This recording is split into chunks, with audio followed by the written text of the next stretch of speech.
Good evening, everybody, and welcome back to LARPs and Tarps. I am Tom, joined by... Morgan! Why do I feel like I'm introducing like a kids' TV show? Woo! Hi, guys. I'm Morgan. God, he's a creep. No, stop. I'm Noel Edmonds. You're Mr. Blobby. And I thought that was going normally. It was. I think I derailed it this time, which is ridiculous. You do. What a little treat. What a little treat. A little derailing the intro as a treat. Sorry, I'll let you carry on. Yes, I'm Morgan. Hi, everyone. So this week, we will be talking about my experience of crewing Forlorn Hope. Is this the first time we've done an episode where you've been to a LARP and I haven't? I believe so, yes. And funnily enough, I have been to this. I did come to this LARP. You hitched on right at the end. Right at the end. I clung on for dear life as a silly little French man. Petit baguette. But yeah, you had your first time crewing? First time crewing. It was a lot of fun. So, if you've ever heard of LARP, they were always looking for crew to run their events. Obviously, Johnny and Kitty, as amazing as they are, can't play every NPC on the field. And so, give out free crew tickets for those who are willing to come and play the NPCs for the weekend and help maintain the camp, keep everything clean, and keep the players entertained. Now, I'm going to start off the episode with the public service announcement that if you get one of these tickets, please fucking go. Yeah, there's a big... We've discussed this before, haven't we? But there's a big kind of... I know Hoist the Colours was really bad for last time. But like a lot of people, because they haven't paid for a ticket, they just kind of drop out. Yeah. Which is like leaves the actual crew that are there and the game runners in like a really tough spot. Like trying to call in favours of people that weren't necessarily doing it and stuff. There's also a load of people who actually do want to crew these events. And then can't get in because people bought tickets, but then don't go. But yeah, exactly. So if you do get a crew ticket, please do go because it is a massive help to Johnny, Kitty, and all the people playing with the experience. Now, I will also say, if you have never LARP before and want to start off with an LARP, which me and Morgan both agree is probably the best LARP system to start off with. I do think that... I think that's a nuanced answer to that, but I do think that LARP is a well. In fact, we've got a friend whose first LARP was LARP, and they had a fantastic time. And then they went to an Empire event, and they still enjoyed it, but it was a lot more lore heavy, I guess. You've got the crunch. You have a lot more rules to memorize. There's a lot more lore. Whereas I think LARP is kind of film simmy. There's some of them have got lore, but it's easier to just kind of jump in. Yeah, and like you said, there's a lot less rules. So I think you're right. I think Feast Your Eyes and LARP are two very kind of good starter LARPs, I would say. Oh, most certainly. Especially since there's no huge overriding plot that spans 7 years or however long Empire's gone with a massive Wikipedia. It's been running for 11 years, but 2 years were COVID. So it's like, I think this is the 9th in-game year. Yeah. Johnny, Kitty, and the writing team write out a fantastic plot for the weekend. You go, play your character, have a great time. Bing, bang, bosh. Now, doing crewing is a fantastic way to get into LARP because it's free. Yes. LARP provide kit for you, and you can have a go at so many different roles. See what you like, see what you don't like, see what your RPing strengths are, seeing what your RP weaknesses, kind of detect a level of maybe conflicting role play, see if that's up your street. There is so much you can do for crewing. So, they feed you. They do feed you. You get fed. And Johnny, the things you can do with a chicken, it is wonderful. So, yeah, crewing is great. So this was my first experience of crewing. Of course, I have played many LARPs before and thoroughly enjoyed it. But this time I was like, I'm poor. And I really have always wanted to do Napoleonic LARP. Yeah, because actually putting the kit together, this would be crazy, right? Because like the kits, the Napoleonic kit, because I wanted to reenact as a kid, well, when I was at uni. Always had an interest in it. The shackle alone, which is the hat a standard British private redcoat wears, will probably set you back around 200 quid. That's just for the hat. Yeah. Never mind the coat, the breeches, the boots, everything else. And that's just the accessible private level. The higher up you go, the more expensive your costume is. So for me, crewing was a dream because all the kit was provided over the weekend. Now, if you are a player, want to try the game, and don't have any of the kit, but want to give it a try, Harry has negotiated with a company where you can rent out a private's kit or a rifleman's kit for 50 quid. But there's only 10 of each, so get on those fast, but it's an accessible option. That's a really decent way of, especially if you're not, because I think I gathered that some of the people that went were reenactors. Yes. So they had a lot of like top-notch kit when they got there, right? I had so much kit envy. I wasn't even playing. I was like, oh, the drip. The drip is gorgeous. So, yeah. Any questions to start off with? Oh, I think I was in the hot seat. I think it would be good to just get an idea of like what the rundown was, because I assume it was a standard ILARP kind of outlay. But it'd be good to get an idea, I suppose, of what your kind of brief was like on the Friday night, or like what your vibe was, because I know a couple of things that you got up to over the weekend. But like when you got there, what was your kind of like experience as crew? So we've given the player perspective. When you got there, what was your kind of crew experience? So my first bit of crew experience was not technically crew experience. It was go for a piss because I had been on coach for 11 hours and really need to pee. Have a Monster Energy drink to really get myself going. And then it was the usual Johnny giving the rundown of the weekend, Harry telling everyone about the game. And then crew breaks off and goes to the hut. Now, we get told what's expected to us through the weekend. All new players are asked to raise their hands so they know who's crewing for the first time, who might need a bit more support. And basically, Harry goes through the itinerary of the weekend. He's sent this out a couple of weeks before so we can all like learn what's going to happen, get to know the roles, and know what's expected of us over the weekend. But the first act was go around and say what's intended for the tonight. Say a few of the key roles that they want people to play. So I volunteered to play Treacherous Private. It's the role you were born to play, Tom. Yeah, as soon as Treacherous Private came up, my hand shot up. Tom would love to play a skeevy guy, please. A skeevy guy? You got any skeevy roles? I'd love to be a skeevy guy. Do you think I'll ever play just a nice character or a badass hero? Well, your next Empire character is a former badass hero. So, it's kind of there. It's getting there. we're leaning slightly in the right direction. So they go through the roles. There was a bit where Harry was saying what plot hooks were going to be throughout the night. So it's like dialogue to bring in, like, oh, the Lord of Cheltenham, he's allergic to oysters, don't you know? Or there may be there's no supplies coming in, we're starving. Dropping hints and bits of story beats throughout the night and just really make the camp a bit more atmospheric. Yeah. So the roles I remember were, there was one of the players playing kind of a corporal sergeant, but with two goons who was like leading a gambling table.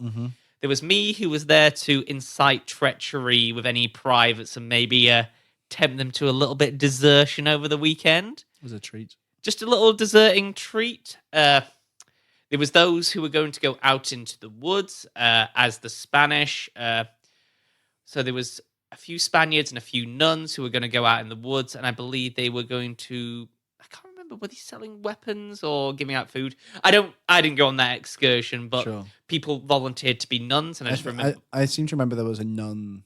No, someone told me they played nun. They were like had food available. I imagine it was the Spaniards with the weapons, I think. Yeah. One of the nuns, I think Oily got a major surprise for one of the nuns when they turned around. The most beautiful feminine faces you see, and then the third one just turns around. Great big bushy beard. Love that. In full nun kit. Love that. So we got your roles, and then we get set loose on the camp. So all the players have gone out. Kitty's going to lead them in. Our job is just to wait around camp, make it like life to the town. Yeah, make it look atmospheric. So if you've listened to our episodes before, Friday night, chill night. Yeah.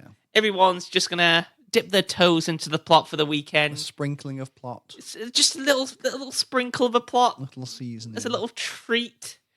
So, here we go. I start off in the game with a few other privates just guarding the fort. I'm in one of the towers, 2 people in the front, 1 in the row of a tower, and we just see the players march in. So, but we're just being really atmospheric, like, who's going there? You brought food with you. Really bringing a spark of life to the camp. And I really think that's a lot of fun. Like, you're not going into the game as a new character, or your character's like, oh, what am I going to do this weekend? Sure. What's my plot going to be? You can just like, I'm just an NPC. Yeah. Basically, an Oblivion NPC with like dialogue you say on reverse. Or all the time, loopy loop, repeat. Walking into walls. Yeah. So that was like a nice little entry to the night. You go and socialize with the players, sprinkle yourself in, socialize, talk about whatever happens in the Peninsula War. I'm going around saying, fucking meat grinder out there, mate. It's terrible. Die. We ain't been paid in months. Food, there's no food left. Way behind enemy lines. What are you thinking about all this? How long you guys been here? So my first one I did to that is as soon as I saw Oily, who I knew was playing a private, beelined over to him. I was like, all right, Kilt boy. Kilt boy. What are you doing here? I like to think, I think a good ruse could have been like, how do you feel about dessert? And deserting, and they look at you and you like provide a banana split. And I'm like, what did you think I was talking prepared about? that far in advance. What did you think? What were you thinking about? I mean, we could do. I'm joking. Unless I have to say, it was very hard planting seeds of desertion where 2/3 of the characters were fucking officers. Yeah, absolutely. You couldn't wave a stick around without hitting an officer when talking to a private. Full of them. Officers Full of them. Everywhere. So like, oh yeah, some privates have been talking about desertion. Might be able to get out. Not me, of course. Not me. I never would, officer. What do I look like? A deserter? I've been here 8 years, sir. 8 years. Sir, I'm very loyal to His Majesty the King. Yes, Yeah, very that's the much one. so. Absolutely. So the script said, if you gauge interest, good. Tell them to meet you here at this time tomorrow. If it looks like they're not inviting, just leave it, play it off like you're not interested. Or if they rat you into the provost, who are basically the military police, they keep law, order, and morale up, you get dragged off in handcuffs. Hell yeah. And no one was biting. That's a shame. I was being such an obvious little treacherous boy. So, just going up to them, do you want a dessert? No. Oh, shit. treacherous little boy. So me and another player plays Sergeant Cole in another system. I did not see him there. Yeah, he was there. Oh, did I see him? I can't remember now. Must have missed him. Oh. Yeah, don't know if I got permission to say the player's name, but I will call him Sergeant Cole. Sergeant Cole. He was playing another private, and we're like, fucking hell. These lot aren't biting. How do we get me to look a bit more treacherous? Like, okay, we'll work something out. Now, one of the crew members come in. He was the quartermaster. Big chest. And he had a big box of money too. Yeah. Put it down to the side. I was like, he just leaves it. Like, as he fucking left a chest full of the pay in front of all the privates, and as soon as he walks off, Sergeant Cole and one of the actual in-game sergeants is there in the box. Hand me some of the money because I saw as my cut, and all go our separate ways. Now, to make it look like I'm a bit more of a skeevy bastard because no one was biting for the desertion, they basically set me up that I was the one who stole from the box. Oh. Did it land? It did. Which was hilarious. But because I said I saw the quartermaster walk off with a chest, they caught me in a lie, so they also asked me to empty out my pockets. Oh, yeah, okay. And because I've been paid and also got given a bit of coin extra from that, it's like, well, that's more than he's usually paid. Yeah. I was also, cheeky buggers. Is this on the Friday? This is on the Friday. Yeah, okay. Put money in my bed. So when my room was inspected, no. Yeah, they found the coin. dear. But as a crew member, it's a lot of fun. It's like, all right, you got me. I'm not losing anything in this. Yeah. So I get dragged off by the provost in chains. They're having fun being provost and get put in my hut. Stay there for a couple of minutes. Hold up my hand and run back out into the night and came back as Barnabas Brown, boot seller. Oh, dear. Bang on and all that. Playing. Have you ever watched the Bombardier beer adverts? I don't think so. It's like Bombardier bang on, all like super boisterous. Yes. No, I do know, yes. Yeah, that was basically my boot shining selling character because Incredible. Nietzsche was a boot seller in his early life, so I was like, bring it over. Stick with what you know. Oh, dear. And that was basically my Friday night. Be a character in the town, Sure. Make it feel more lived in. It was quite a chilled night. A few people went on the excursions. I don't believe I left the town that night. So it was just the usual Friday night of mince around with the players, have some drinks until timeout. Yeah, nice. Seeing Kitty and Circuit trying, Kitty hooking Circuit's character up with one of the British gents. That was quite entertaining. Oh, dear. Seeing the officers all in there, once in Barnabas Brown and like a private citizen who's touring the peninsula, seeing the warframes. I just barge into the officers' mess. I'm like, oh hello, it's me. I'm here to see the war. Incredible. Have a bit of pork. Yeah, so that was the Friday night, very chilled. It was the Saturday nights where it all starts to pick up. Not Saturday. Well, Saturday in general, it all starts to pick up. Cool. So, it sounds like it was really good. And again, I guess, so you're giving quite light briefs? Because I know for An Hour My Watch Begins, they're giving pretty intense briefs. Is it just kind of like a few lines about who your character is? A few lines of dialogue. I was only playing a small side character. Obviously, there is bigger characters, like someone's playing. In Sharpe, there's a character called Dooku. Not Dooku, that's Count Dooku from Count Star Wars. Dooku from Flying Lead Nightmare. Oh, yeah. 4. Yeah. The Rootin' Tootin' Cowboy. Rootin' Cowboy. Something like Duco in Sharpe, who's a French military officer, intelligence officer. Someone's playing them. They're the big plot hook. They'll have more lines. You had other French generals. So people had bigger pieces of the brief, but because it was my first crewing role, I wanted to start off something small. Yeah. But Harry wrote a huge script for everyone. So this whole event is perfectly written out, when he wants things to happen, what time. It's all set up. Nice. So Saturday morning rolls around. Johnny gives us a beautiful crew breakfast. Bacon, sausage, and egg. I do love an LARP crew breakfast. God, he gave me such a runny egg. It went straight in my beard. Of course it did. For some reason, I just can't eat an egg straight. Perfect for a scruffy private. Oh, yeah. There's also a nice makeup table. So if you want to scruffy you want to put yourself some up, egg yolk in your beard. if you want to scruffy yourself up, you can do that. I was like, you know what? I'm not going to bother with that. Reach onto the ground and just rub mud on my face. Like, yeah, that looks as realistic as possible. So, Saturday comes around. The first event to get everyone in the mood. A flogging. A flogging? A flogging. Is it Circuit getting flogged? No, it was a different chappie who got flogged that morning. Why were they getting flogged? For stealing a genuine Spanish cock.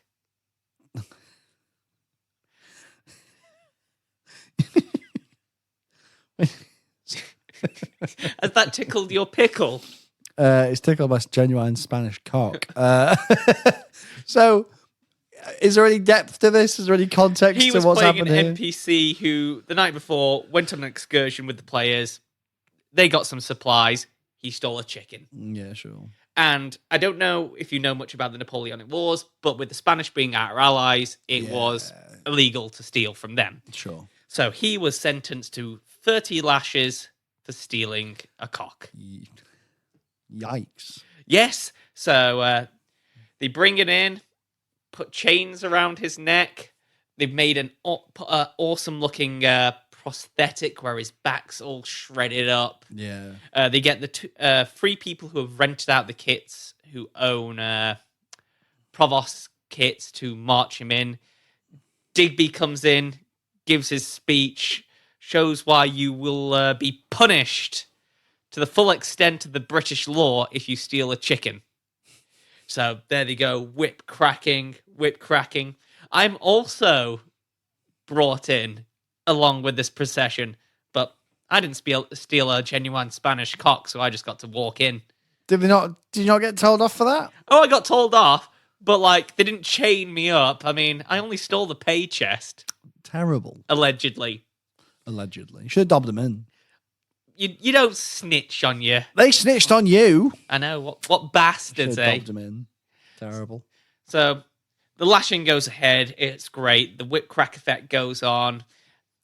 Because they only have one prosthetic and time's ticking, I just get taken around the back. In fact, I start to stroll off because no one's kind of keeping an eye on me. Sure. So I get it's a couple of minutes and then Digby comes like, oh yeah, get that one too. Get that one as well. So I get dragged behind a barn and then given 5 lashes for stealing the pay chest. Ah, okay, there we go. There you go. As I say, it's not the 30 for stealing genuine Spanish cock, but there you go. So, first excursion after that, we are all asked to put on red coats and shackles, scruffy up, and go into the woods. Because the first excursion is British deserters.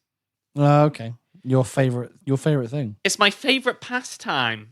You could call it a curious pastime if it wasn't a feast your eyes system. God's sake. So we're all going down to the woods, and it's quite fun. Like you're not doing the RP, you're just having some chill time with your mates until everyone comes, just having a bit of a laugh, talk about. A couple of the crew go down, they've got the walkie-talkie, so generally there'll be a couple of members of crew there to do watch out, radio back and forth to see where the players are, how they're doing, maybe guide them in the way if they're getting lost. So we're all just chatting around until the players come down the hill. We're given the brief. Right, fire one volley off.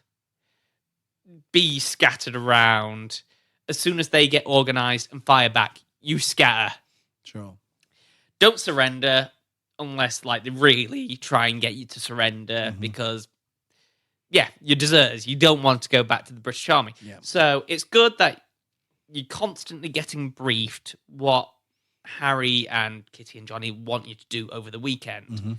So you can't really forget. And it's just nice to know if they change their mind or want to do something a bit differently, they're there to do so. Yeah. So the British come down. They give us 2 minutes to decide if we want to come back to the army or die like dogs. We're like, no, we're never going back. Woof. Fuck you. Never going back to the army. Why would we? So they line up. Bang, bang, bang. We scatter. People going left, going right, some straight down into the woods, some die instantly. I get hit in the leg and go down behind one of the bunkers. And another one is like, right, we'll let them capture us. So oh, they got me in the leg. They're killing us all. They come around the corner. Do you surrender? Yeah, we're surrendering. Yeah. We're surrendering. Yes, sir. But whilst we were waiting for them to come over, it's like, okay, let's work out a little backstory to our little characters to say why we're here and why we deserted. So I thought that was a little fun bit of crew lore that I didn't think about before. Do you make your own little backstory for your own little character in the unlikely event that you've survived long enough to have a bit of role play? So we did. I wanted just to get back to my beloved Mary. Oh, Mary. I think my name was Reg Sled, Mary. or something like that. Reg Sled. And then he was my brother Hargreaves Sled, or brother-in-law, married into the family. I just wanted to get back to the farm. We're being carted off back to camp with the provosts. We're working out, okay, what we're going to say in this interrogation, why we left. And Harry briefed us that if we get caught, just mention that someone in the grey coat with a slight French accent and spectacles told you they could get you out of the peninsula if you just got to the coast. Yeah, okay. So you've been given breadcrumbs of what to give to the players if they are smart enough to keep you alive. Yeah. And I have to say, Digby was so fun with the interrogations. He had his little table. He had his little book. He was making notes throughout the interrogation. It felt all prim and proper. We were saying, we just wanted to get back to our wives. Just wanted to get back to farm. We never wanted to be in the war. We got drunk and recruited, given the king's shilling. The information we gave wasn't enough. And that's when the provost dragged us out and court-martialed us.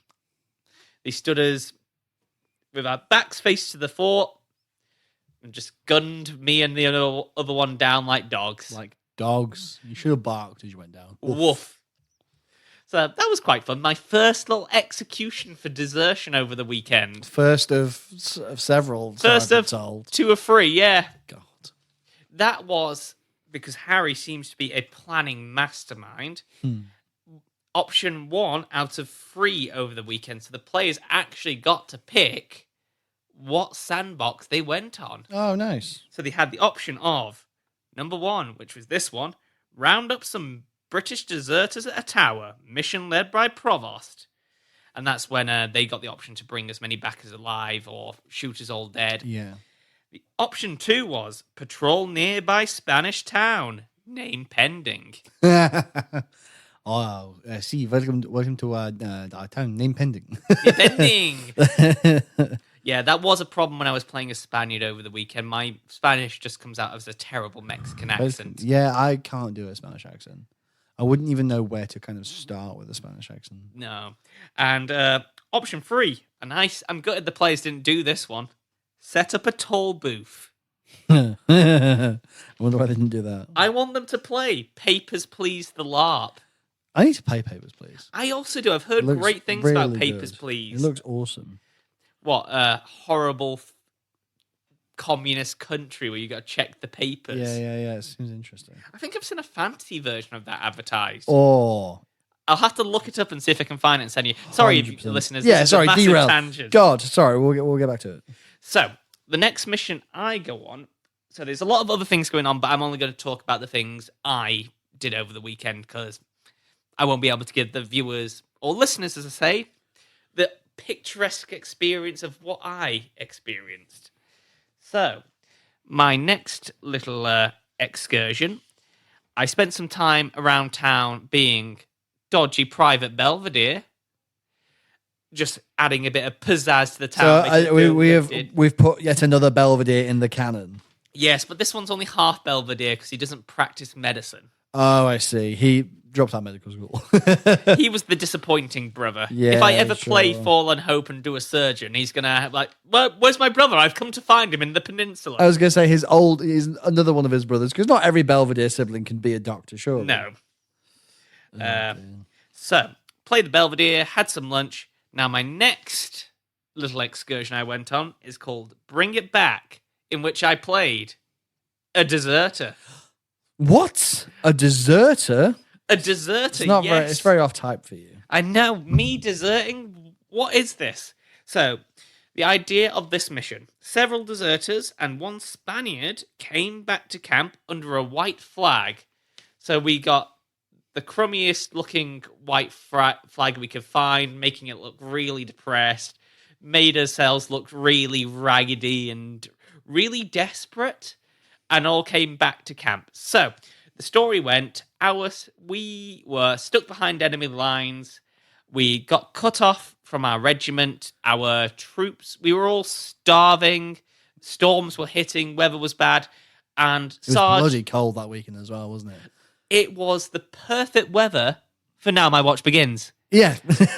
Did we sent you those pictures of just the camp being super frosty in the morning? It was so cold. It was crazy.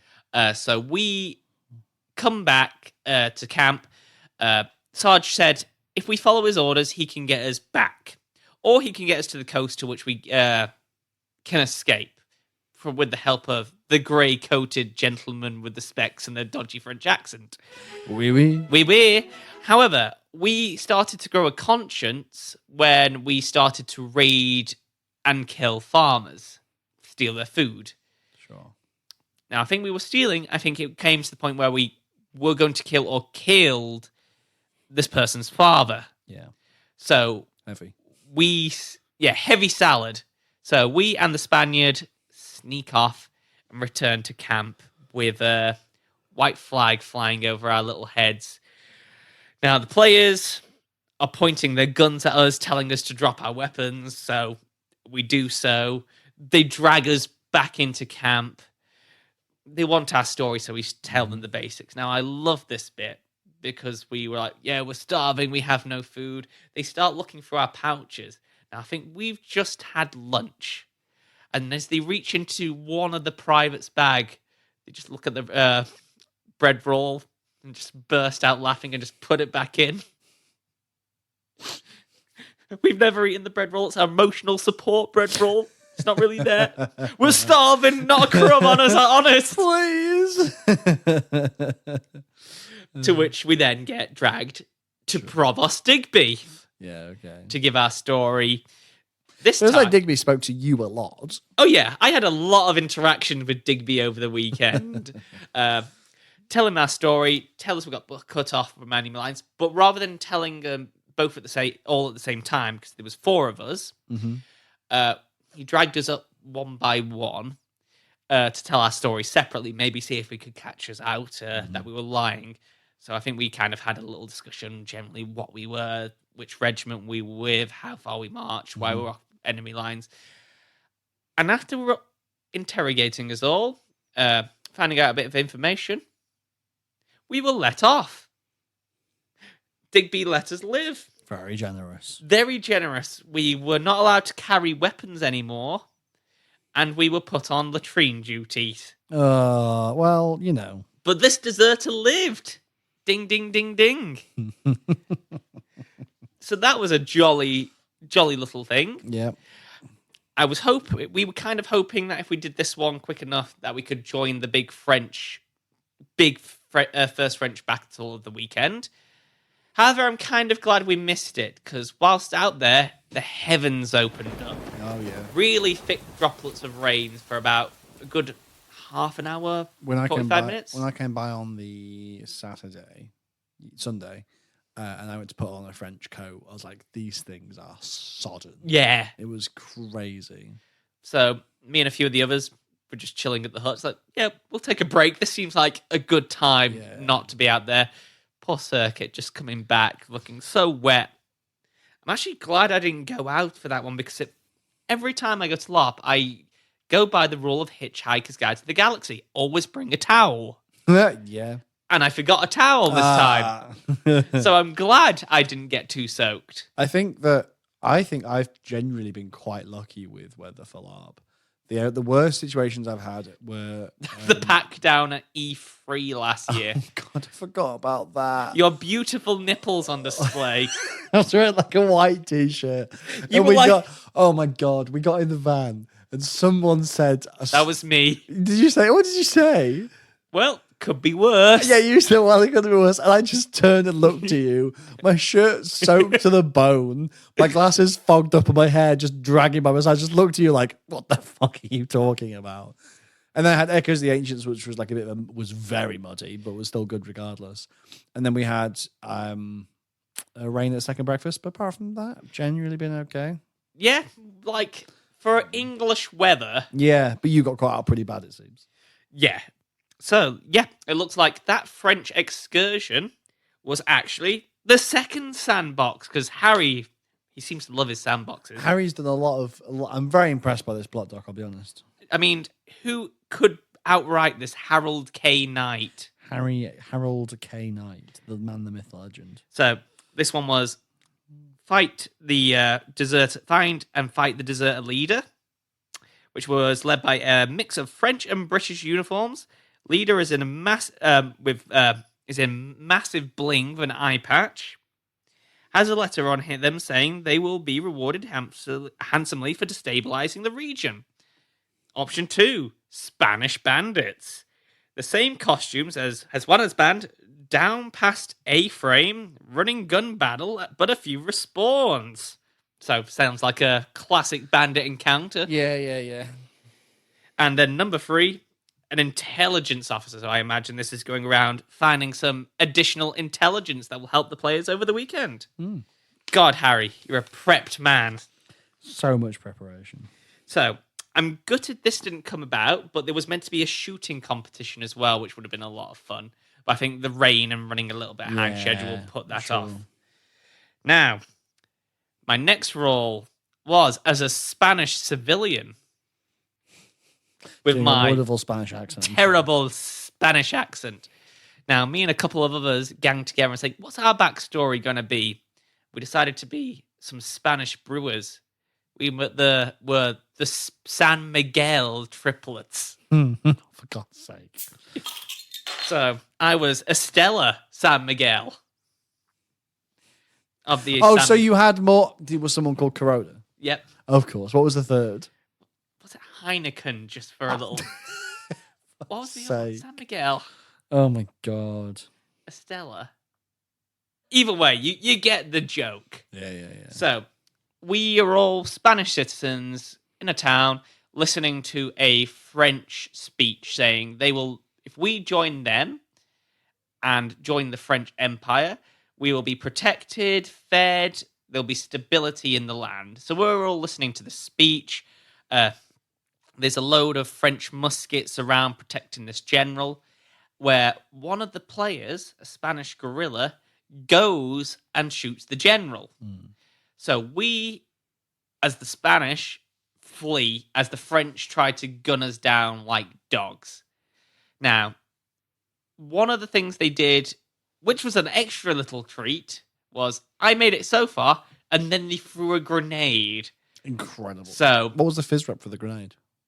I think it was just like a ball that. Okay, so it wasn't like smoke. So it was a smoke. So I was going to say, was there actual pyrotechnics involved, or? I think it was. Like, I was just too busy to yay, run for my life. Yeah, sure. So it's out grenade, and you just dive bomb out of the way. Yeah. But it had been very muddy at the time, so I was like, okay, dive this way, away from the mud. And that was another little fun thing. This was the bit, though, when the players didn't realize they had to go round to get to camp. They just ran across that tiny little bridge from Viking into Wild West. Oh, okay. Yeah. So I'm guessing that was like an invisible barrier, wasn't it? Yeah, okay. So they didn't go round, they went straight through and caught the British off guard, French off guard. Yeah, okay. But by that time, I was dead. Jeez. Doesn't matter anyway, I'm dead. Yeah, so you are getting a lot of little bits of roles. So the next part, sorry, by the way, listeners, as if this is very much go from next to next to next, but as crew, you're doing a fucking lot throughout the day. Yeah, I was going to say, so it sounds really good that you did like a lot of different... How did you find that, doing a lot of different roles? I absolutely loved it. I love playing a character, but I think crewing one role all day would get a bit dull for me. Yeah, okay. And having... Interesting. I love Sharpe, I love the Napoleonic Wars, and I love history. So playing so many different historical characters from different parts of the war and getting a different perspective, having a different personality, it was a massive treat. Like, if you get bored of one character, go and play another one. So, I guess that's interesting. So did you find like kind of... I mean, it sounds like you're playing similar-ish characters. Well, there was not as much. You don't put in too much depth. It also sounds like you didn't have much time to breathe. Would you agree with that? Was it very intense? It was going on? Pretty much bang, bang, bang, bang. I did have some time as my R&R character, but my R&R character was also plot character. Yeah. Which, to be fair, I was in my element. Skeevy Private Belvedere was a lot of fun just to relax into, because it's like less charming Nietzsche, for example, or any of Tom's D&D characters. Yeah, sure. Just settle into what you know. So the next crew encounter that I really remember and went on was one of my personal favorites of the weekend, called Let Cannon Roar. Now, what do you think this is? Do you think this might have a bit of pyrotechnics? This sounds like a nice soft interaction with maybe some ladies who've come over from England for tea. No. Oh. This was a great one, because this was when the players go and find Sergeant Cole, for some reason, has a cannon. I know it's not Sergeant Cole, but it's very funny to imagine Sergeant Cole appearing with a cannon and just being like, of course, Of course. Classic Sergeant Cole.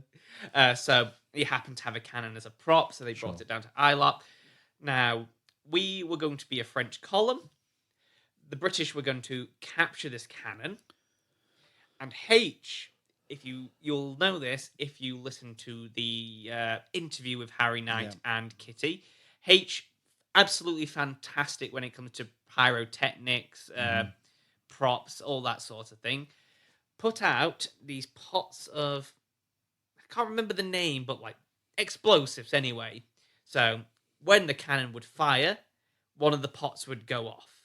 So we, as the French column, were to march up the hill as we did. And every time the players fired the cannon, one of these pots would go off, producing big bang, a lot of smoke, very atmospheric, and we would scatter. So we were to do the classic thing as Frenchmen of, that was very sexist of me, French people, French troopers. No, I think it was French. No, because that's the whole idea of this yes, LARP, isn't it? Sorry, yes. It's the one LARP where actually you're right. French men marching bravely up the hill towards the British lines. Now, every time they shot, we would move back, scatter, be really dramatic, and start the march up again. A few of us would continue up, but get picked off down. So it was basically march, get picked off, respawn, and keep marching up that hill. Mm-hmm. They had 4 shots, and then after the 4 shots, we would go up that hill and give them hell. Now, this is when I discovered I really don't like party popper guns. They're difficult to load, aren't they? Incredibly difficult. Though I guess that just kind of represent how hard rifles were to load, right? Now, I don't know if this is counting as cheating, and I'm sorry if it is, but I would slowly, because I couldn't get the strings through the thing, I kind of held the party popper in one hand, gave it like the 30 seconds, whatever it is, to reload, and just pulled the string whilst holding the party popper. I don't think it is true, because that's what a lot of people do that, because it was very fiddly to get them in. It's like, oofed. Yeah. They were. It was very much like this, because the strings are really like flimsy. So as you try to noodle them in, they get caught. Oh no, it won't noodle. God, terrible. These terrible wars where you can't get your noodle through in time. But yeah, after the 4th shot was fired, we'd charge up the hill, shooting our shots, and once we shot our shots, start clubbing them with rifles. Nice. I loved having a LARP safe rifle and bayonet when I was doing it on the Sunday, just clobbering people. Yeah, the bayonets were a lot of fun as well. Yeah. And just marching up the hill really atmospherically, saying Vive la France or Vive la Prouve, something like that. That had probably just slaughtered whatever saying that was. I think we were saying Pour l'Empereur. That's the one. Pour l'Empereur. Pour l'Empereur.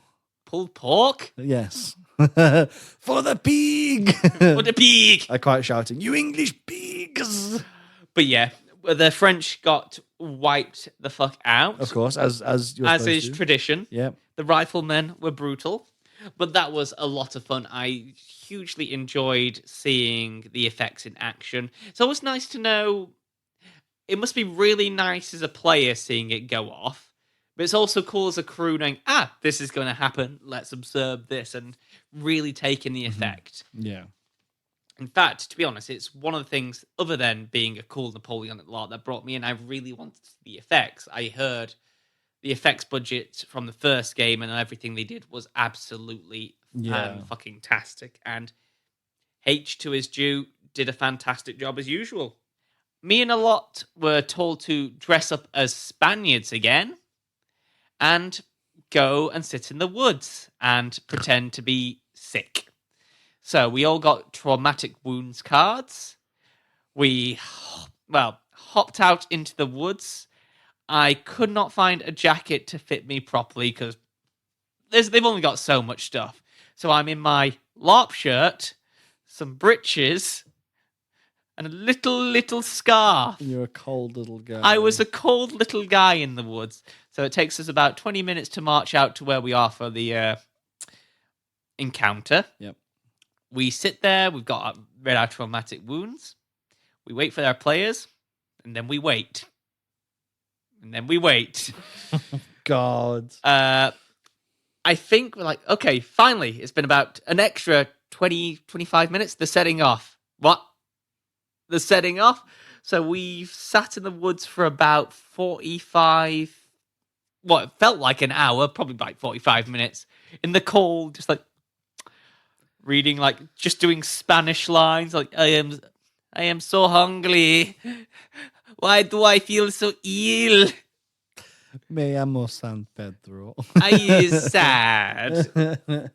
Waiting for these British to come along and give us sustenance and aid. Give you some plot and actually make you not be cold. I gave my traumatic wound away to Circuit to work off. So my traumatic wound was I was fatigued, so I was tired. But Circuit looked a lot more tired than I was. You were all over it. I think the weather really does drain you as well, right? Weather is a massive thing in LARP. Like, yeah. I like to think I'm a big, tough northerner who doesn't mind the cold, which is usually true until I got ill for the following couple of days. You're a chilly guy. I'm a chilly guy. Don't come near me. But, as I say, the British finally make it through the dark woods to give us aid. There's the usual thing where only select characters can speak Spanish. So we sound like we're speaking complete gibberish to them. Yeah. They can't understand us. We're like, can we trust them? Are they going to steal my boots? Why would you steal an old man's boots, sir? Man, your Spanish accent is fire. Honestly. Yes, so I should play the next Pedro Pascal role instead of Pedro Pascal. Maybe I'll play Pedro Pascal in the Pedro Pascal. Pedro Pascal. Oh, whatever. Pascal. Pedro Pascal. Oh, Pedro fucking Pascal. So the British give us aid. They give us a bit of food. They actually bring the props of food, which was nice. I got a wedge of cheese. Nice. And real cheese? Pardon? Real cheese? No, not real cheese. Oh, that's a shame. Cheese. I didn't nibble on the plastic. I was gonna say I feel like being gifted actual cheese would have been great. Well, don't you remember that first hoist when I asked for fromage from the French? I don't think because I missed most of yours. They gave me a Baby Bell. Incredible! That's so good. I was so happy. And then they led us back into the back to town. Gave us some healing. Sent the ones with the traumatic wounds that desperately needed treating to the doctors. I went to get changed because I wanted to see if my big, treacherous role was happening. Mm-hmm. Unfortunately, at this point, there was no time for it. Plot needed to move on, and mine was more of a side role, keep people entertained than anything big. So we went and did another of my favourite moments of the weekend. So, can't do treacherous redcoat gets caught or tries to desert. So, we do Peter the Postman. So, whilst we've been gone and the event has been going by, the French have been driven out of the town of Lerma. I think it was Lerma. I like to call it LARPer because what the town of LARP. The town of LARPer. So we all set up. The French have been driven off. We're having a fucking massive party. Mm-hmm. We are thanking the heavens for this heroic Peter the Postman who has come to save our little town. And with along the rest of the English army. But Peter is 99% of the British army's power. And we're all just having a whale of a time. Except two of the other Spaniards who are trying to play serious, sad role where their friend has been killed. And they probably expect the British to come back. Friend. So whilst we're all partying up, worshipping the ground, Peter walks on saying, Peter, make love to my daughter. Let us have your child. Or, Peter, tell us the story of how you killed 5 centuries without even shooting a shot. So Peter's telling us the story of like how he would just creep on each French person as they pissed and took them out with their knife. We were singing songs like My Peter Lies Over the Ocean. It was just such good silliness. Christ, yeah. It's a classic LARP sillies. It was just the ultimate LARP silly I've ever been in. I even got into a fight because I wanted Peter to marry my daughter, but someone else wanted Peter to marry their daughter. Where someone else came in and said, no, Peter cannot be taken. Peter is a free soul. He cannot be tied down. And this will all happen till Digby the Provost comes and to find Peter. Now he's instructed to come on, Digby, have some drinks with us. Celebrate. The French have gone. And if they were to take Peter away by force, we'd all be super disappointed, but eventually let them go. But the players did it. It's like, yeah, they had some drinks with us. They celebrated. It's like, sorry, we got to take Peter back. And we were just shouting Peter as we go. We said we melt down all the gold in the town and make a giant Peter statue to protect us. Oh, Christ. So that was a fantastic bit of ILOP silliness. Yeah, it sounds really good. So after that, I get to go back into my favourite costume and put on my shackle and red coat. Put on your shackle as a little treat. As a little treat. Put it on sideways, crooked, because the Belvedere's coming back out. I think we had some tea first as well, so Johnny did give us some good grub. Must say more chicken. To die for. Johnny's chicken. Does Johnny make whoever's making that chicken? It's good chicken. Oh, do we just buy the ILARP tickets just to eat that chicken? Just for the feast your eyes, feast your belly food? Hell yes, we do. Hell yeah! So after a lovely tea, go out into the town, and a few of us are meant to tell the privates, "You fuckers want to get out of here? It's a fucking boxing match going on over there." Oh, the boxing match. So we and quite a few of the privates and lower class go deeper into the woods to where a boxing match was taking place. Yeah. And the players had decided, it started off with the crew. Yeah. So the crew had decided who was going to win the boxing match, the representative of Spain. Okay. Or was it the Oxford Bull or something like that? God, brilliant. And for the first match, the Oxford Bull beat one. I was going to say, I'm assuming it was classic, like, fisticuffs. Fisticuffs. Classic there was a boxing. bit of, like, WWE moves like body slams and all the good stuff. The person leading as, like, the hype man was taking bets. The atmosphere was good.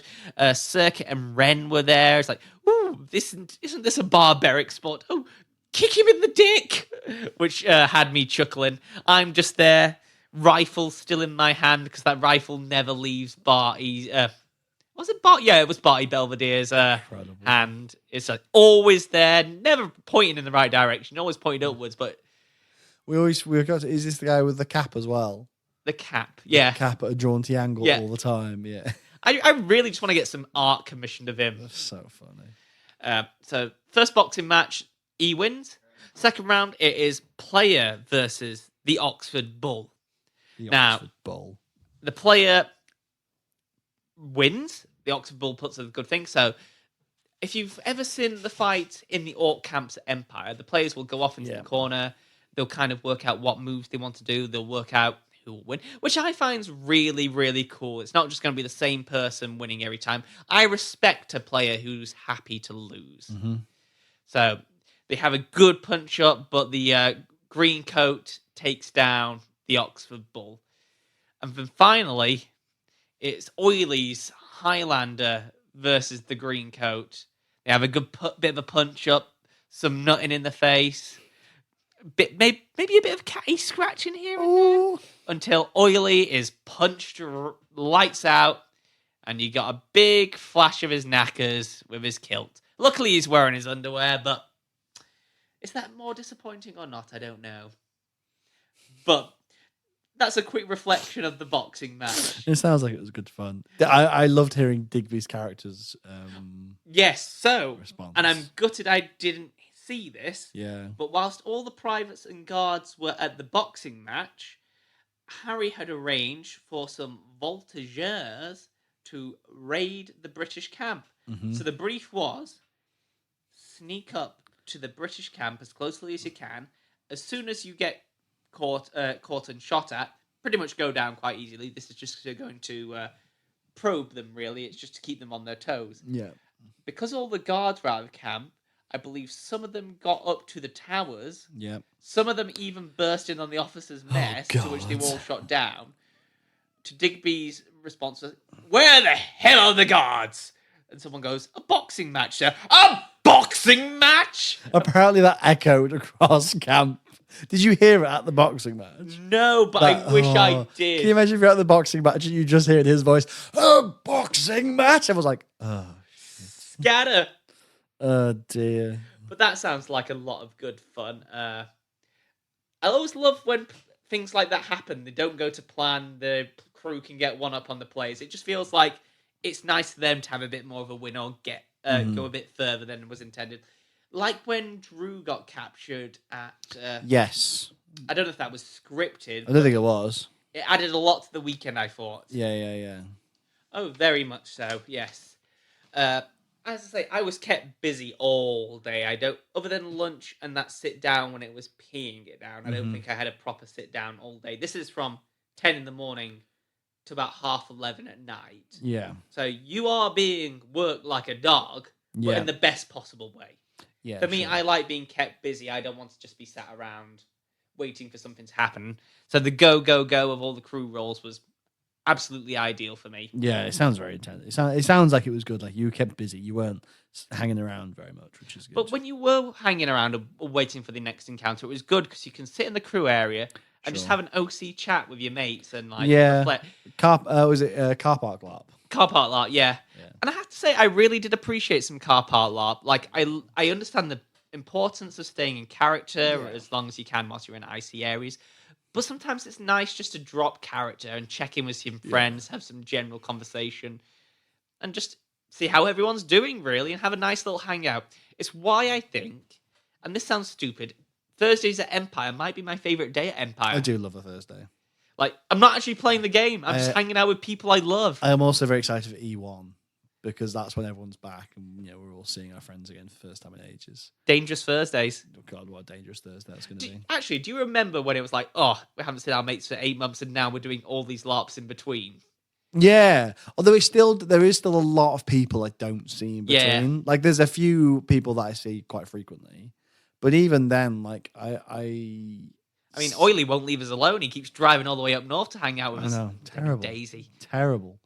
Clout chasers. But because it's kind of like there's a few people because it's mostly the ILARP people we see a lot. Yeah, and they go to player events and stuff, but it's nice to go to Thursday and see everyone again. Yeah, definitely. But yeah, Dangerous Thursdays. God, I'm going to be hungover on the Friday morning. God, don't. Next mission on my various missions throughout the weekend of playing every single non-NPC character, being a random NPC character under the sun, was being a French voltigeur. So, the French have descended upon the village of Lerma and punished them for their insolence, killing everyone there and looting everything that's not nailed down. So this was quite fun, just like being told by Harry, basically, find anything that looks shiny, clanky, and valuable in crew. Yeah. Bring it to town. And when the players get there and it's ready, just run through the town holding it. Yeah. Or keep it scattered around, making it look like you've been looted. So, the village... Get caught looting, I guess, was the... Pretty much. Yeah. Or have it nearby whilst you're waiting to ambush the English troops. Yeah. So, this was amazing. And I wish I saw more of it. But, effectively, H is Piece de Resistance was at this point. The town looks like it's on fire. Red light pouring down, smoke machines coming around the town, so it's ablaze. Some red lights and orange smoke have been thrown into what usually is the church in Wild West, billowing out. The players are coming in. As soon as the players come in, we, as the French voltigeurs, are running out. We stab some civilians. One of the main civilians gets shot just as the British arrive. We run through the town just gunning, trying to kill as many English as we can.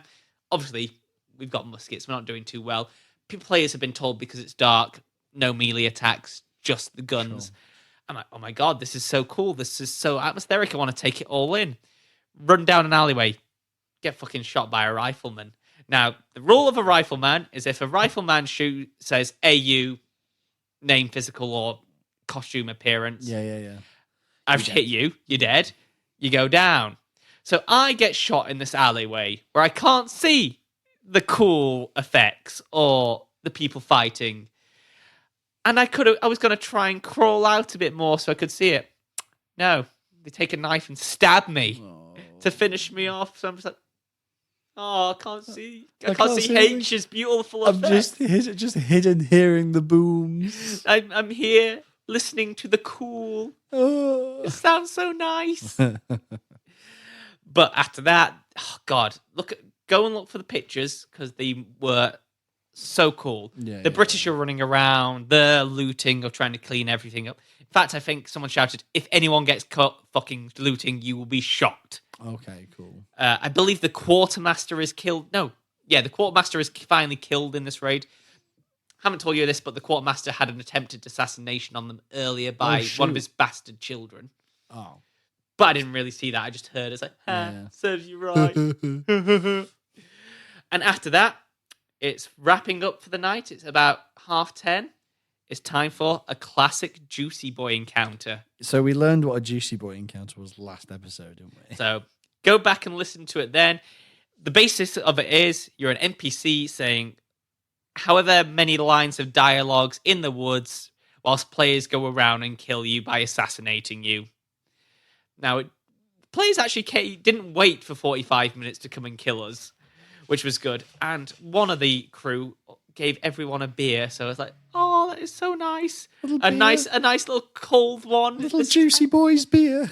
So we were all just standing around a little fire in the middle of the woods, waiting for us to be killed, just having a nice crew chat, catching up until they get a bit closer. Yeah. And as soon as the radio went, they're getting close. We start to like spread out a bit, like we're just doing a patrol. I'm humming, I don't know even if it exists at this point, the French national anthem. And the players basically just sneak around, gunners down. That's us dead for the night. Yeah. Classic Juicy Boy encounter done. The juiciest of boys. I think some of the players were saying some information, but that wasn't me. Yeah, cool. Some of the crew, you mean? Yeah. I just lied down in the thing, just like, I get to have a beer soon. Finally, it's 11 o'clock at night. I can have my first drink. Little beer for me. Little beer. After that, got back into Barty Belvedere mode. Went over to Viking and played some Liar's Dice for the rest of the evening. Oh, I love Liar's Dice. Do you know what the main call was of the night? 3 sixes. What are the chances? 3 sixes. Caught Oily out on 9 sixes. Telling the truth, 9 sixes? There was 9 sixes. Christ. Bear in mind, there was 4 of us. Was it 5 of us? All with full sets. That's ridiculous. 9 sixes? 9 sixes. That's disgusting. So, have a few drinks the rest of the night, a few whiskies, a few beers.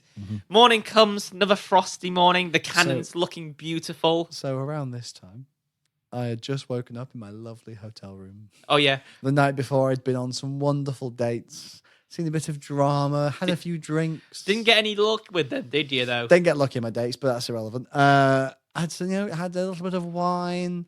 Then I'd woken up in my nice warm hotel bed, looked at the cold, frosty day outside, and I looked to my companions in my room and I said, "Do you fancy being French today?" And they looked at me and they looked at each other and they said, "Oui." But first we went to have our Kentucky Fried. No, what did we have for breakfast? Was that Macca's? Macca's breakfast, that was it. Got ourselves on Macca's. Yeah, we did. We got a Macca's breakfast. This is important detail. It's important detail. We were nice. We had nice and warm in my car, had nice warm Macca's, nice warm hotel, get to site, and you're all there in your hoodies and your frozen queue for crew breakfast. And we're like, "Hi, everyone." Very chipper. And everyone's like, "Morning, what are you doing here?" Actually, I think I was already in kit. The joke was, did you just sleep in that kit? Actually, didn't this time. Oui. And then we got our kit on, and my God, those jackets were wet. I got to put on a silly French hat, and I went for a rifle, and then I think I had a sword as well. Yeah, which was good fun. It was nice being croquet. It was good fun. Did you enjoy the difference? Yeah, it was good. It was fun to just kind of go all out. So I've monstered before, obviously. Yeah. And then I've monstered at player events, which is a bit different as well. So it's fun to do. So it's nice to kind of like just, a bit low pressure, especially just combat. Yeah. A lot of waiting around for some of the plot stuff to happen that morning. Yeah, I was just doing some plot stuff before that kicked off. We were basically like, right, Tom's a dessert. He's going to go and deal with that, and then we're going to leave. Yeah. So my little job that morning was to go out with 3 or 4 deserters, rabble them up, say, "Right, I've fucking had enough. We've been mistreated. We ain't been fed. Half of us are fucking dead. Have you seen all those graves out there? So many of us deserted. The French are going to kill us all. I'm fucking out of it. You know what? These officers, even having a fucking wedding in front of us, whilst we're not getting paid, they're fucking splashing out the port and having a wedding here. I've had enough. Now, the quartermaster who died the night before also joined me on this. There was also 2 others. However, after being ignored all weekend about being deserters, the players' officers came down on us a lot faster than I thought we were going to be, because I thought I was going to be able to walk off and do this. But one of them grabs me, like, look, calm down. So, like, right, I can either get caught here now or book it. So I'll let him let go. Fine. I'm fucking out of here. So me and another one fucking peg it down the road. Yeah. The other 2 who were meant to desert with us are just there looking, what the fuck, we're going now? Oh, but they just stay there because the officers have surrounded them. Yeah. We're running down the road. I'm like, how far do I actually go with this? Do I actually want to be caught so I slow down so the provost can catch up? Yeah, sure. Whilst the other one is continuing down the road a bit further. Like, fucking run, I can't remember his name, but fucking run, Reg. Get back to Doncaster. Run for freedom. Get back to Donny. You can do it, mate. Crikey. So for the last time of the weekend, I am dragged off by the provost to talk to Digby. And that's why I was deserting. Because I'm sick of it. Because I've had enough. We're lambs to the slaughter for you British ponces. So when I give that speech, like I don't want to be in the meat grinder. I wanted just to go home. It's not worth it. Digby's had enough. He's forgiven too many desertions over the weekend. We get dragged off by the provost, but this one got darker. We were made to dig our own graves. Jesus. Yep. God. They made us dig our own graves, and I posted this on my Facebook, but the players actually did make like little fizz reps of all the graves. They raked the ground so it looked all fresh, got some wood, put them round, and made little crosses, and it looked really picturesque. Yeah, it did. It was pretty intense because we walked past them when we were going to where crew was setting up, and it was like, oh my God. So yeah, the other player was making a bit more of a joke than I was. Like, I'm just going back to the big old Doncaster in the sky. Gotta go back to God's own country. The big old Donny in the sky. Meanwhile, I was like, am I going to actually play some serious roleplay? Yeah, let's do this seriously. You're all going to fucking die. You're all just lambs to the slaughter in this. They don't give a fuck about you. You ain't paid. Just run for freedom. Get the fuck out of here. And start kind of weeping at what I've done. It's like, I just wanted to go home. Yeah. And then we're shot. Gunned down by the provost.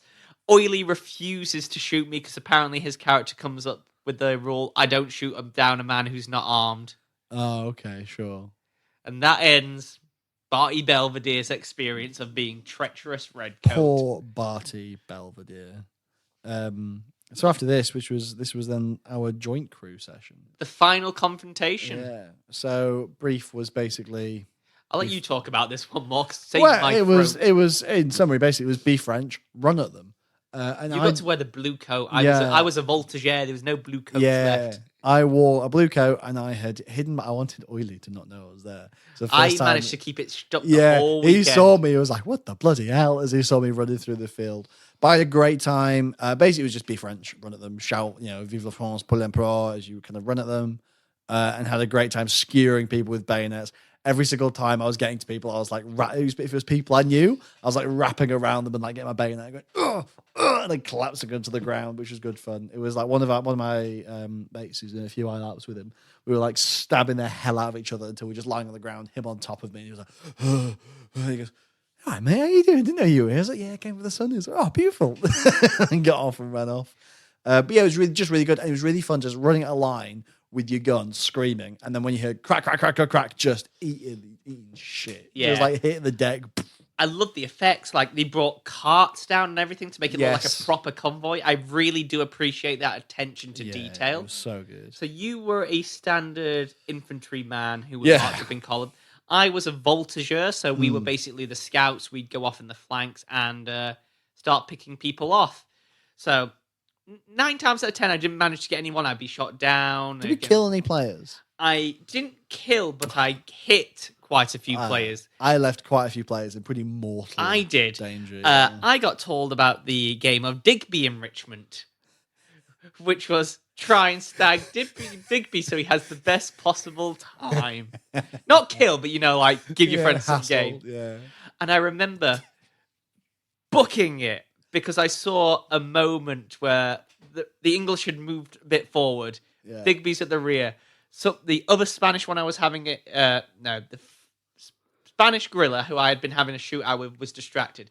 So I go and book it, jumping over logs, dodging all these puddles, and just ram my bayonet in Digby's back, to which I instantly get shot by a British troop who sees that. I'm like, yes! Yeah. Got a hit. And that rewarding moment when you see the ref just hand over a crit wound to someone else. I have done my job. We had quite a few good moments. I had a moment where there was like me and this other English soldier were kind of like about 10 feet apart from each other, and both was racing to reload our guns to just bang keep firing at each other, and I'm just there like last few breaths. Like it was some really good intense final moments. Yeah, there was one where I was charging Oily with my bayonet. I was like, I'm gonna get him. He finally reloads the second before I go, shoot me, and I just slip on the ground. It's so good, isn't it, to just slip and smack on the ground. And the one I snuck behind enemy lines whilst they were pushing forward and shot Digby in the back. Yep, beautiful. One time I was aiming for someone else looting a body. He's like, hey, you! Aiming for him and hit Max from the fighting spud instead, which I just found funny. He goes down. I love players who actually take hits and really adds to game. Yeah, me too. Like, it's a musket. Yeah, they're going to miss. But when a player actually takes a crew hit, they don't have to die, of course. Yeah, 100%. But it makes it so much fun to see players more. They can be wounded. Yeah. And that really adds to the atmosphere. Dying is big and clever. Especially in film sim systems where it's like you choose when you die. Yeah. Dying at a moment that makes sense is big and cool, and you should definitely do it. Well, we can say that now because we died now my watch begins. Yeah, especially when it's a one shot. Die at a one shot. Yeah. It's big, clever, and cool. Yeah, awesome.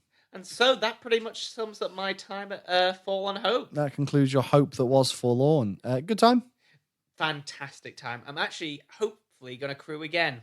So crew applications go up tomorrow tomorrow. So hopefully going to apply for that. Yeah. Hopefully I'll get on, and hopefully I'll get to play Skeevy Private once more. Awesome. That sounds fantastic. I'd highly recommend anyone, if you're not sure about maybe playing the game, definitely think about crewing, because I had so much fun. And it was nice not to have to go out and buy kit, think of character plot for myself. Harry or Kitty or Johnny just give you the plot, and you just give it your all and have a great time. Yeah, no, it sounds awesome. You're giving good time for yourself, good time for players, and you're getting fed awesome chicken. What more do you want? Absolutely. All for the bargain price of for free. Yeah, exactly. Well, that's it, right? It's all free. And I just want to reiterate once again, if you do are you one of the lucky people to get these tickets, please do crew. And if you realise you can't make it, let Johnny and Kitty know as soon as possible so they can give someone else the ticket. Yeah, absolutely. But yeah, I enjoyed the short time I was there, and I can't wait to get back. You think you'd crew another role then? I know you want Oasis. Yeah, I wanted to crew Oasis. But yeah, we'll see how it goes. The thing is, the ones I go to, because I obviously am driving a long way. You want the player experience for the drive. But the LARPs I go to, I already want to play. So it's like hoist, flying lead, stuff like that. But yeah, no, it sounds really good. I'm glad you enjoyed it. Can't wait to do it again. I'm going to be crewing a Rogue Trader LARP called No Rest for the Wicked next week. Yeah, we've both got different LARPs, haven't we? I'm doing Welcome to the Forest, the Empire player event. Yep, but you're going to be playing.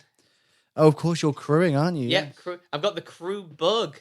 Yeah, absolutely. No, it'll be really good. So I'm excited for this. It seems like, because I can't drive, and to save me money, like maybe having to pay money for transport, crewing's a great alternative so I can still get some fun.